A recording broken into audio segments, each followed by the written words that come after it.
Ukraine says new rounds of talks between Kyiv and Washington are starting in the U.S. today.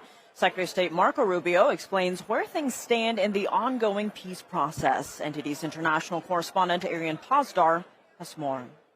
What we're trying to figure out here is what can Ukraine live with and what can Russia live with, sort of identify what both sides' positions are and see if we can sort of drive them towards each other to some agreement. Secretary of State Marco Rubio saying conflicts usually end in one of two ways: surrender by one side or a negotiated settlement. But Rubio says he doesn't see either side surrendering anytime soon, so it'll have to be a settlement. A negotiated settlement requires two things: both sides to get something out of it and both sides to give something.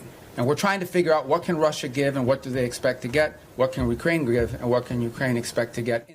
He added that the US can only do so much, and in the end, the final decision will be up to Russia and Ukraine. Ukraine peace negotiators starting a new round of talks with the US team on Friday. Kyiv says that's regarding proposals to end the fighting with Russia. The US team held talks in Berlin with Ukrainian and European officials earlier this week. President Vladimir Zelensky said that Ukraine and the United States had agreed on several documents, including security guarantees and a reconstruction plan for Ukraine. But he said no aligned final proposals had been agreed on, adding that the territorial issues remained unresolved. Russian President Vladimir Putin offered no compromise on Friday, saying it's up to Ukraine and Europe to make the next move. Meanwhile, in Europe, officials agreed to loan Ukraine over $100 billion. The money will come from the European budget. For us today, this is an important victory.